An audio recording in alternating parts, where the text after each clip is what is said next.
यंदा पौर्णिमेला अर्थात 7 सप्टेंबर 2025ला आलेलं आहे चंद्रग्रहण. दर अमावस्या पौर्णिमेला चंद्रग्रहण येतं असं अजिबात नाही. त्यामुळे यंदा पौर्णिमेला आलेलं हे चंद्रग्रहण खास म्हणावं लागेल आणि त्यामुळेच भरपूर प्रश्न सुद्धा निर्माण झालेले आहेत. जसं की चंद्रग्रहणात नक्की काय करावं, त्याचबरोबर गर्भवतींनी काय करावं, वेद कधीपासून पाळावेत, सगळ्यात महत्त्वाचं चंद्रग्रहण भारतात दिसणार आहे का, यंदाचं हे चंद्रग्रहण मृत्यूपंचकात सुद्धा लागणार आहे आणि ते मृत्यूपंचक काय असतं, सगळ्या प्रश्नांची उत्तरं तुम्हाला या व्हिडिओत मिळणार आहेत. तेव्हा व्हिडिओ शेवटपर्यंत नक्की ऐका. 2025 मध्ये भाद्रपद पौर्णिमेला लागणारं चंद्रग्रहण संपूर्ण भारतात दिसणार आहे. 7 सप्टेंबर 2025 रोजी हे चंद्रग्रहण रात्री 9:57 म्हणजे जवळजवळ 10 वाजेच्या सुमारास लागणार आहे आणि मध्यरात्री 1:27 हे चंद्रग्रहण सुटणार आहे. चंद्रग्रहणाचा मोक्ष तेव्हा असणार आहे. म्हणजे साधारणतः या चंद्रग्रहणाचा पर्वकाळ 3.5 तासांइतका असणार आहे. आता ज्यांना चंद्रग्रहणाचे नियम पाळायचे आहेत त्यांनी ते कधी पाळावे, तर वेदादी नियम जे आहेत ते दुपारी 12:27 पासून ग्रहण सुटेपर्यंत पाळावेत असं सांगितलेलं आहे.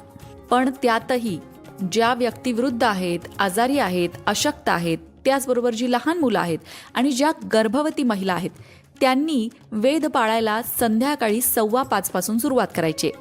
आता वेदादी नियम म्हणजेच काय, तर परंपरेनुसार, शास्त्रानुसार ग्रहणामध्ये काही गोष्टी कराव्या आणि काही गोष्टी करू नयेत असं सांगितलेलं आहे. त्यालाच वेदादी नियम असं म्हणतात.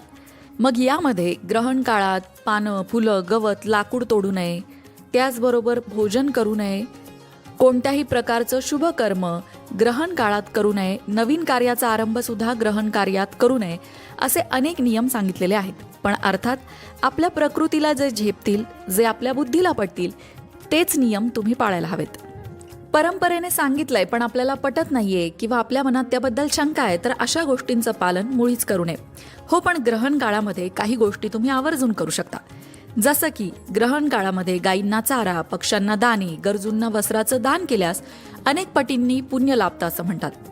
त्याचबरोबर आता ग्रहणाचा जो पर्वकाल आहे त्या पर्वकालामध्ये देवपूजा, तर्पण, श्राद्ध, जप, होम, दान या गोष्टी कराव्या. पूर्वी घेतलेल्या मंत्राचं पुरश्चरण अर्थात त्या मंत्राचा जप चंद्रग्रहण काळात करावा. ग्रहण मोक्षानंतर स्नान अवश्य करावं, अर्थात ग्रहण संपल्यानंतर स्नान करावं असंही शास्त्रामध्ये सांगण्यात आलं आहे. मंडळी, मी मघाशी म्हटलं तसं भरपूर नियम शास्त्रामध्ये सांगण्यात आलेले आहे, पण अर्थात जे आपल्या प्रकृतीला झेपतील त्याच नियमांचं पालन आपण करू शकतो. आता गर्भवती महिलांचा प्रश्न आहे की गर्भवती महिलांनी काय करावं. गर्भवती महिलांना सुद्धा काही नियम शास्त्रामध्ये सांगितलेले आहेत. जसं भाजी चिरू नये, बाहेर जाऊ नये, भोजन करू नये, असे बरेच नियम सांगण्यात आले. अर्थात हे नियम सुद्धा जर आपल्या प्रकृतीला झेपत असतील तरच पाळावेत. ग्रहणाचा जो वेद काळ आहे त्या काळामध्ये गर्भवती महिला भूक लागली तर खाऊ शकतात. वेदादी काळ म्हणजेच काय, ग्रहण लागण्याच्या आधीचा काळ. त्या आधीच्या काळामध्ये गर्भवती महिलांना भूक लागली तर त्या दूध भात खाऊ शकतात, दूध पिऊ शकतात. जसं त्यांच्या प्रकृतीला झेपेल त्याप्रमाणे त्या नियम पाळू शकतात. पण कुठलीही भीती त्यांनी बाळगण्याची गरज नाही, कारण वैज्ञानिकदृष्ट्या या गोष्टींना कुठलाही आधार नाही. त्यामुळे जे बुद्धीला पटेल, प्रकृतीला झेपेल तेच करावं. गर्भवती महिलांनी अवश्य कराव्या अशा गोष्टी म्हणजे ग्रहण काळामध्ये स्तोत्र पठण करा, नामस्मरण करा. त्याचबरोबर जर तुमची कुठली एरवी साधना तुम्ही करत असाल तर ती साधना सुद्धा अवश्य करा. या गोष्टींनी तुम्हाला आणि तुमच्या बाळाला निश्चितच लाभ होईल. कुठलेही कडक नियम पाळण्यापेक्षा जे करणं आवश्यक आहे ते करून बघा. पण ग्रहण काळात बनवलेला स्वयंपाक हा दुसऱ्या दिवशी खाऊ नये हा सुद्धा एक नियम शास्त्रामध्ये सांगण्यात आलेला आहे. म्हणजेच काय, तर ज्यांना ग्रहणाचा नियम पाळायचा आहे, ग्रहण रात्री साधारण 10च्या सुमारास लागतंय, तर ते लागण्याआधीच स्वयंपाक करून जेवून घ्यावं. यंदाच्या ग्रहणाचं वैशिष्ट्य आणखीन एक आहे. मृत्यूपंचकात हे खग्रास चंद्रग्रहण असणार आहे. ज्योतिषशास्त्रानुसार 5 नक्षत्रांच्या विशिष्ट कालावधीला पंचक म्हटलं जातं. चंद्राचे धनिष्ठा नक्षत्राचे तृतीय चरण, शततारका, पूर्वा भाद्रपदा, उत्तरा भाद्रपदा, रेवती या नक्षत्रांमधील भ्रमण या कालावधीला पंचक मानलं जातं. आणि काही मान्यतांनुसार या काळात केलेल्या अशुभ कार्यांचा 5 पट प्रभाव पडतो. शनिवारी पंचक सुरू झालं तर त्याला मृत्यूपंचक असं म्हटलं जातं. शनिवारी 6 सप्टेंबर 2025 रोजी सकाळी 11:22 पंचक सुरू होतंय आणि बुधवारी 10 सप्टेंबरला दुपारी 4:03 हे पंचक समाप्त होणार आहे. मृत्यूपंचक अतिशय कष्टदायी प्रतिकूल मानलं जातं.